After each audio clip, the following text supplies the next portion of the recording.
دیکھیے خان صاحب تو ایک بہت بڑے آدمی ہیں، وہ وزیر اعظم تھے، اور ان کو ہٹانے میں مجھے یقین ہے کہ امریکہ کا ہاتھ نہیں تھا، اور اپوزیشن نے ہٹایا، لیکن ظاہر ہے کہ فوج جو تھی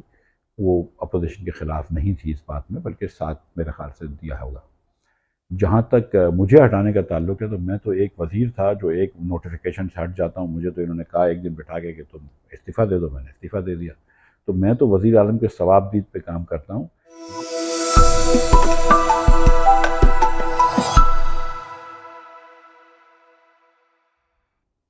ٹھیک ہے مطلب صاحب، یہ بتائیے گا کہ آپ نے ایک انٹرویو میں کہا کہ عمران خان صاحب اچھے لیڈر ہیں۔ اگر دوبارہ حکومت آتی ہے پی ٹی آئی کی اور آپ کو آفر دیتے ہیں کہ آپ آ جائیں، وزیر خزانہ آپ کو بناتے ہیں، تو کیا جواب ہوگا؟ میں نے، اگر معذرت کے ساتھ یہ اس کو تصحیح کر دوں آپ کی، کہ میں نے یہ کہا تھا کہ عمران خان صاحب ایک اچھے سیاستدان ہیں، جتنا اچھا بیانیہ ان کو بنانے آتا ہے یا نیریٹو بنانے آتا ہے شاید پاکستانی سیاست میں کسی اور کو نہیں آتا۔ آپ دیکھیے کہ جب سے ان کو ہٹایا گیا ہے یا ہٹے ہیں وہ، اس کے بعد سے وہ پہلے بیرونی سازش کی بات کری، حقیقی آزادی کی بات کری، پھر اس کے بعد اب کہا کہ نہیں انٹرنل سیاست ہے، باجوہ صاحب کی سازش ہے، پھر کہا کہ یہ محسن نقوی صاحب کی سازش ہے، پھر کہا کہ یہ بزنس مینوں کی سازش ہے۔ تو وہ روز بیانیہ اپنا بدلتے رہتے ہیں، اور اپنے قول و فعل میں ان کے بہت زیادہ تضاد ہے۔ اور جو کل پرسوں انہوں نے کیا ہے کہ قانون کو جب ان کے اوپر لاگو ہوتا ہے تو وہ قانون نہیں مانتے، تو یہ ساری باتیں ہیں۔ تو میں نے کبھی خدا نخواستہ یہ نہیں کہا ہے کہ وہ بڑے اچھے لیڈر ہیں، لیکن میں نے یہ ضرور گزارش کی ہے کہ وہ ایک اچھے سیاستدان ہیں۔ دوسرا سوال، اس کا دوسرا میں نے وہ کہا تھا کہ اگر وہ وزیر اعظم بنتے ہیں ہوں، آئندہ اور آپ کو آفر دیتے ہیں کہ آپ آ جائیں ہوں۔ وزیر خزانہ، تو کیا میرا کوئی ارادہ نہیں ہے، ان کے ساتھ جانے کا نہیں، پی ٹی آئی میں جانے کا ارادہ؟ پی ٹی آئی میں جانے کا کوئی ارادہ نہیں اچھا، یہ بتائیے کہ مفتی صاحب کہ آپ کو اور خان صاحب کو ہے۔ دونوں کو ہٹانے میں کیا اسٹیبلشمنٹ کا ہاتھ تھا؟ دیکھیے خان صاحب تو ایک بہت بڑے آدمی ہیں، وہ وزیر اعظم تھے، اور ان کو ہٹانے میں مجھے یقین ہے کہ امریکہ کا ہاتھ نہیں تھا، اور اپوزیشن نے ہٹایا، لیکن ظاہر ہے کہ فوج جو تھی وہ اپوزیشن کے خلاف نہیں تھی اس بات میں، بلکہ ساتھ میرے خیال سے دیا ہوگا۔ جہاں تک مجھے ہٹانے کا تعلق ہے تو میں تو ایک وزیر تھا جو ایک نوٹیفیکیشن سے ہٹ جاتا ہوں، مجھے تو انہوں نے کہا ایک دن بٹھا کے کہ تم استعفیٰ دے دو، میں نے استعفیٰ دے دیا۔ تو میں تو وزیر اعظم کے ثواب دید پہ کام کرتا ہوں۔ یہ جو اہم بات ہے وہ یہ سمجھنے کی ہے کہ جیسے میاں نواز شریف کو ہٹایا تھا عدالت نے ڈسکوالیفائی کر کے، وہ ایک بہت زیادہ انٹرفیرنس تھا عدالت کا، کہ آپ نے اقامہ کی ایک ٹیکنیکل بیسس پہ پرائم منسٹر کو ہٹا دیا، اور وہ بھی آپ نے ایک وجہ گھڑی۔ خان صاحب کو ہٹایا تھا ووٹ آف نو کانفیڈنس سے۔ وہ اپوزیشن کا حق ہوتا ہے کہ ووٹ آف نو کانفیڈنس ہو۔ 2022 میں دو وزرائے اعظم برطانیہ میں بھی ہٹے ہیں، انہوں نے کوئی جا کے جہاد شروع نہیں کر دیا سڑکوں پہ، تو یہ ہٹ سکتا ہے۔ لیکن کیا اس کے اندر پاکستان کے اندر اسٹیبلشمنٹ کا سیاست میں ہاتھ ہوتا ہے؟ تو وہ تو ہے، خان صاحب کو لائے کس طرح سے۔ اچھا، جو دوست ممالک ہیں پاکستان کے، وہ کیا فائنینسنگ کرنے کے لیے تیار ہو جائیں گے پاکستان کے حق میں؟ یا ہماری امید تو یہ ہے، لیکن وہ بھی یہ دیکھ رہے ہیں کہ وہ کہتے ہیں نا انگریزی میں کہ God helps those who help them selves, کہ اللہ بھی ان کی مدد کرتا ہے جو اپنی مدد خود کرنا چاہتے ہیں۔ تو کیا ہم اپنی مدد کرنا چاہ رہے ہیں؟ اگر ہم اونٹ پٹانگ سی پالیسیاں اپناتے ہیں، ہم بار بار ایک 1.5 سال میں 3 مرتبہ آپ آئی ایم ایف کو وعدے کر چکے ہیں، آئی ایم ایف سے پیسے لے چکے ہیں، اور جیسے پیسے آتے ہیں آپ اس پروگرام سے پیچھے ہٹ گئے ہیں، اپنے وعدوں سے انحراف کر دیا ہے آپ نے۔ تو اگر آپ کی اس قسم کی پالیسیاں ہوں گی اکراس پارٹی، کہ آپ کا پالیسی میکر جو ہے وہ ہر مرتبہ آئی ایم ایف سے پیسے لے کے مکر جاتا ہے، تو پھر آپ کے دوست ممالک بھی آپ کو بولیں گے نا کہ بھائی پہلے اپنے تیور تو ٹھیک کرو، اس کے بعد ہی تو آپ کو اس وقت پیسہ دینا جو ہے، جس جس مٹکے میں یا سرائی میں سوراخ ہو اس میں آپ جتنا بھی پانی ڈالیں پانی جمع نہیں ہوگا۔ تو پاکستان کی حکومت کو اپنے بارے میں کچھ سوچنا چاہیے گا، پڑے گا، اپنی پالیسیوں کے بارے میں، اپنے اسٹرکچر کے بارے میں، اپنے اخراجات کے بارے میں۔ اس کے بعد آپ سے دنیا جو ہے وہ تعاون کرے گی۔ ہم دنیا سے تعاون کا مانگ رہے ہیں، ریکویسٹ کی، اور اللہ تعالیٰ نے چاہا تو انشاءاللہ ہو جائے گا، لیکن کبھی نہ کبھی ہم کو یہ سمجھنا پڑے گا کہ پاکستان کی ترقی کے ذمہ دار صرف پاکستانی ہیں، کوئی ہمارا دوست ممالک بھی نہیں ہے، کوئی دوست ملک بھی نہیں ہے، اور کوئی بیرونی عالمی مالیاتی ادارہ بھی نہیں ہے۔ چیز ہے مفتی صاحب کہ نواز شریف صاحب خود ملک سے باہر ہیں، ہم۔ عمران خان کے اوپر یہ تنقید کر رہے ہیں کہ ان کو گرفتاری دینی چاہیے، تو اس چیز کو آپ کس تناظر میں دیکھ رہے ہیں کہ ایک